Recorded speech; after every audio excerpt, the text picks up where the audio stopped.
नमस्कार मित्रों, मारी यूट्यूब चैनल विद्यादीप में आपનું हार्दिक स्वागत है। बाळ मित्रों, आज આપણે ધોરણ 5 વિષય છે હિન્દી, જેની એકમ કસોટી તારીખ 11/2/2023 એટલે કે શનિવારના રોજ પૂર્ણ થઈ ગઈ છે। જેની આ પ્રશ્ન બેંક છે મિત્રો, અમારી ચેનલની અંદર ઓરિજિનલ એકમ કસોટીના વિડીયો કે જેનું સોલ્યુશન અવારનવાર મૂકવામાં આવી રહ્યું છે। તો ઓરિજિનલ એકમ કસોટીના વિડીયો મેળવવા માટે અમારી ચેનલને જરૂર સબસ્ક્રાઇબ કરો। આ ઉપરાંત મિત્રો, દરેક વિષયના બધા જ પાઠના સ્વાધ્યાયના સોલ્યુશનના વિડીયો તેમજ પીડીએફ, આ ઉપરાંત સ્વ અધ્યયન પોથીના વિડીયો અને તેની પીડીએફ અમારી એપ્લિકેશન વિશ્વગુરુ સંજય પટેલ તેની અંદર મૂકવામાં આવેલ છે। આ એપ્લિકેશન ડાઉનલોડ કરવા માટે તમારા મોબાઈલના પ્લે સ્ટોરમાં વિશ્વગુરુ સંજય પટેલ અથવા તો સંજય પટેલ સર્ચ કરી અથવા તો વિશ્વગુરુ સર્ચ કરી તમે અમારી એપ્લિકેશન ડાઉનલોડ કરી શકશો। તેની અંદર ધોરણ વાઇઝ, વિષય વાઇઝ દરેક પાઠના સ્વાધ્યાયના વિડીયો તેમજ પીડીએફ પણ મૂકવામાં આવેલી છે, જેથી તમારું તમે હોમવર્ક આસાનીથી પૂર્ણ કરી શકો। તો ચાલો હવે આપણે ધોરણ 5 હિન્દી, જેમાં પાઠ 9 થી 14 તેનું સમાવેશ થયેલો છે, તેની એકમ કસોટી છે, તેનું સોલ્યુશન જોઈએ।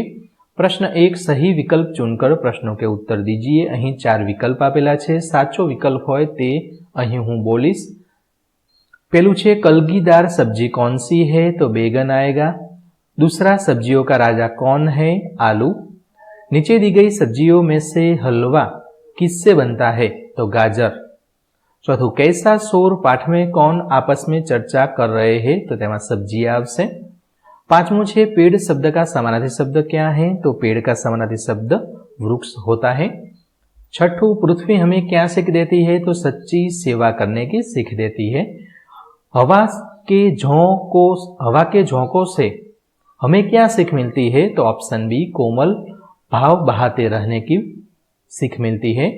आठवां, देश के लिए मर मिटने की सीख कौन देता है, तो मछली देती है। 10वां, रमेश को जलेबी पसंद है। रेखांकित शब्द का विरोधार्थी शब्द यानी कि पसंद का विरोधार्थी शब्द नापसंद होता है। 11वां, रवि शब्द का पर्याय बताइए। ऑप्शन सी, सूरज आवशे।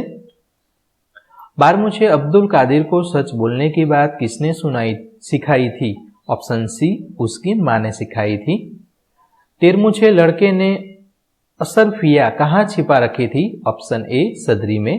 14वां छे बगदाद में किस महान संत की समाधि है। ऑप्शन डी, अब्दुल कादिर की समाधि है।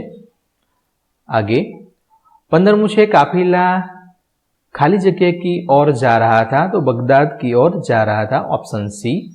16वां, टोकरी में सब्जियां है। रेखांकित शब्द का सही वचन परिवर्तन कीजिए। सब्जियां आ रीते लखाशे। 17वां छे मैं खाली जगह प्रार्थना करूंगा रोज बरसो तो बादलों से। Option C. 18वां छे गांव वालों ने किन लोगों को काम करते देखा, तो बच्चों को। 19वां, दुमदुमा गांव में लोग किसकी कमी से परेशान थे, तो पानी की कमी से परेशान थे। 19वां, बारिश शब्द का पर्याय शब्द એટલે કે સમાનાર્થી શબ્દ बरसात। 20वां, थोड़ा शब्द का विलोम એટલે કે विरुद्धार्थी शब्द कौन सा है। ऑप्शन ए, ज्यादा। 21वां छे मोहन के ऊपर खाली जगह का छिलका गिरा। केला का छिलका એટલે કે ऑप्शन डी, केले आवशे। 22वां छे रोग किस कारण से फैलते हैं, तो गंदगी के कारण से। 23वां, हमें कुंडा कहाँ डालना चाहिए, तो कूड़ेदान में डालना चाहिए। बच्चे किसकी शान है, भारत की। 25वां, बच्चे कैसे आगे बढ़ जाने की इच्छा रखते हैं, तो बढ़ चढ़कर। हवे छे प्रश्न 2, नीचे दिए गए कोई भी एक विषय पर 5 वाक्य लिखने हैं। तो यहाँ मैंने मेरी दिनचर्या के बारे में लिखा हुआ है। तो मैं सुबह 7 बजे उठता हूँ, नहा धोकर नाश्ता करने के बाद मैं पढ़ाई करता हूँ। 11 बजे मैं अपनी पाठशाला पढ़ने के लिए जाता हूँ। 5 बजे घर आकर मैं खेलने जाता हूँ। 7 बजे खाना खाता हूँ। बाद में 9 बजे तक मैं टीवी देखता हूँ। उसके बाद में सो जाता हूँ। ऐसे ही मेरी दिनचर्या दूसरे दिन शुरू होती है। तो इस तरह से मेरी दिनचर्या के बारे में लिख सकते हैं। आगे बढ़ते हैं। प्रश्न 3, निम्नलिखित शब्दों को शब्दकोश के क्रम में लिखिए। तो અહીં 5 શબ્દો આપેલા છે। આ 5 શબ્દોને શબ્દકોશનો ક્રમ એટલે કે સૌપ્રથમ સ્વર આવે। स्वर એટલે કે અ, આ, ઈ, ઉ તે બધું। ત્યારબાદ વ્યંજન એટલે કે ક, કા, કી, ત્યારબાદ ક, ખ, ગ એ રીતે લાઈનમાં ગોઠવવાનું હોય। ઉદાહરણ તરીકે એક હું તમને અહીં સમજાવું તો સૌપ્રથમ આપણે અ જોવાનું. તો અ વાળા કેટલા છે? તો 1 અને 2 શબ્દ છે. તો આ બંનેમાંથી મારે કયો લેવો? તો ત્યાર પછીનો શબ્દ જોવાનો કયો છે? ન અને દ. તો આ બંનેમાં સૌથી પહેલા શું આવે? ક ખ ગ બોલીએ તો દ ધ ન એટલે કે દ વાળું પહેલા આવે. તો અહીં 1 નંબરમાં લખી દેવાનું છે, ત્યારબાદ આ 2 નંબરમાં લખી દેવાનું છે.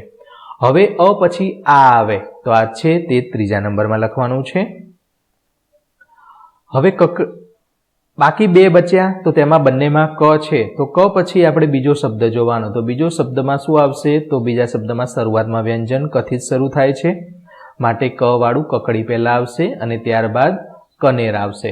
તો આ રીતે તમારે શબ્દકોશ પ્રમાણે ગોઠવવાનું છે. તે જ રીતે આપણે બીજું જોઈએ તો બીજાની અંદર સૌથી પહેલા શીશ, ષટકોણ, શીખ, સૂરજ, અન્ન, સેવા આવશે. ત્રીજાની અંદર ડાકુ, બગદાદ, બાલક, સમાધિ અને સરદાર. ચોથાને શબ્દકોશના ક્રમમાં ગોઠવીએ તો સૌપ્રથમ ઉપાય, કુહાડી, કહાડી, દુમદુમા, બાદલ અને મેદાન આવશે. પાંચમું છે તેમાં કુડાદાન, છિલકા, જન્મદિન, पाठशाला, मोहल्ला. प्रश्न 4 नीचे दिए गए शब्दों को संज्ञा, विशेषण और क्रियापद में वर्गीकृत कीजिए. એટલે કે અહીં કેટલાક શબ્દો આપેલા છે તે શબ્દોને સંજ્ઞા, વિશેષણ અને ક્રિયાપદ તેમાં વર્ગીકરણ કરવાનું છે. એટલે કે જે જેમાં આવતું હોય તેની અંદર લખવાનું છે. તો સંજ્ઞાની અંદર આપણે જોઈએ તો તેમાં સોના, ભારત, સબ્જી, વિશેષણમાં સુંદર, ક્રિયાપદમાં હસના. બીજાની અંદર સંજ્ઞાની અંદર આવશે બિરજુ, વિશેષણની અંદર આવશે મીઠા, સંજ્ઞાની અંદર નદી આવશે, ક્રિયાપદની અંદર દોડના અને પઢના. ત્રીજું છે ત્રીજામાં સંજ્ઞાની અંદર પુસ્તક અને હિમાલય આવશે, વિશેષણની અંદર થોડા અને ક્રિયાપદમાં ખેલના અને ખાના આવશે. ચોથાની અંદર સંજ્ઞાની અંદર હાથી અને પેડ આવશે, વિશેષણની અંદર બડા, ક્રિયાપદની અંદર ચલના અને તેરના આવશે. આગળ વધીએ. પાંચમું છે તેનું વર્ગીકરણ જોઈએ તો સંજ્ઞાની અંદર ગાય અને ખરગોશ આવશે, વિશેષણમાં સફેદ, ક્રિયાપદની અંદર નાચના અને લીખના આવશે. હવે એકદમ ઇઝી પ્રશ્ન છે, આવડે એવો જ છે. પ્રશ્ન 5 માતૃભાષામાં अनुवाद कीजिए. પહેલું છે बिरजू चाचा अपने काम में मशगूल हो गए. तो बिरजू काका तेना कामમાં મગ્ન થઈ ગયા અથવા चलो બીજું જોઈએ. करेला स्वास्थ्य के लिए बहुत लाभदायी है. तो करेला स्वास्थ्य अथवा तंदुरुस्ती માટે ખૂબ જ ફાયદાકારક છે. ત્રીજાની અંદર मसाले रसोई में स्वाद और सुगंध प्रदान करता है. तो मसाला रसोईમાં स्वाद અને સુગંધ આપે છે. चौथું છે अच्छे कार्य करने वालों की प्रशंसा होती है. तो सारा काम કરવા વાળાની પ્રશંસા થાય છે એટલે કે વાહ વાહ થાય છે. પાંચમું છે टोकरी में मिठास शकरकंद है. तो टोपलीમાં મીઠા શક્કરિયા છે. छठू છે दीपक से अंधेरा दूर होता है. तो દીવાથી अंधकार दूर થાય છે. सातमाની અંદર लड़का एक और खड़ा रहकर लूटमार को देख रहा था. तो છોકરો એક બાજુ ઊભો રહીને લૂંટમાર જોઈ રહ્યો હતો. આઠમું જોઈએ. माँ ने कहा है सदैव सच बोलना. माताए કહ્યું છે હંમેશા સાચું બોલવું. નવમું છે મોર हमारा राष्ट्रीय पक्षी છે. तो मोर આપણું રાષ્ટ્રીય પક્ષી છે. દસમું बादल रोज कैसे बरस सकते हैं. तो वादळ दररोज કેવી રીતે વરસી શકે છે. 11મું खेतों में मक्का और धान लहलहाए. तो ખેતરમાં મકાઈ અને ધાન્ય લહેરાય છે. फूल हमें खुशबू देता है. तो फूल આપણને સુગંધ આપે છે. अजय ने मोहन को अपने जन्मदिन पर बुलाया. अजय मोहन ने પોતાના जन्मदिवस पर बोलाव्यो. 14મું नालियों में कूड़े के कारण पानी रुका हुआ है. तो नाळाओમાં કચરાના કારણે પાણી રોકાઈ રહ્યું છે. 15મું છે नगरपालिका का काम नगर को स्वच्छ रखना है. तो नगरपालिकाનું કામ શહેરને સ્વચ્છ રાખવાનું છે. 16મું છે आसमान में बादल छाए हैं. तो આકાશ વાદળોથી ઢંકાયેલું અથવા ઘેરાયેલું છે. 17મું बगीचे में गुलाब के फूल खिले हैं. तो બગીચામાં ગુલાબના ફૂલ ખીલેલા છે. 18માં पानी से खेतों की सिंचाई होती है. तो પાણીથી ખેતરોમાં સિંચાઈ થાય છે. 19મું છે बच्चे पानी में खेलना चाहते थे. तो બાળકો પાણીમાં રમવા ઈચ્છતા હતા. 21મું છે लड़के मैदान में खेल रहे हैं. तो છોકરાઓ मैदाનમાં રમી રહ્યા છે. 12મું धरती पर हरियाली छा गई. पृथ्वी पर हरियाली छवाई गई છે. 23મું मेढक ताली बजाकर नाचने लगे. तो देड़काओ ताली पाड़ीने नाचवा लाग्या. 24મું गिरनार गुजरात का सबसे ऊंचा पर्वत है. गिरनार गुजरातનો સૌથી ઊંચો પર્વત છે. 25મું સરોવર के किनारे गीली जमीन थी. तो સરોવરના કાંઠે ભીની જમીન હતી. તો મિત્રો અહીં આપણે જે આ સોલ્યુશન છે એકમ કસોટીનું ધોરણ 5નું તે આપણે પૂર્ણ કરીએ છીએ. ફરી મળીશું આગળના વિડીયોમાં. ત્યાં સુધી આવજો. વિડીયો અંત સુધી જોવા બદલ આપનો ખૂબ ખૂબ આભાર. ધન્યવાદ.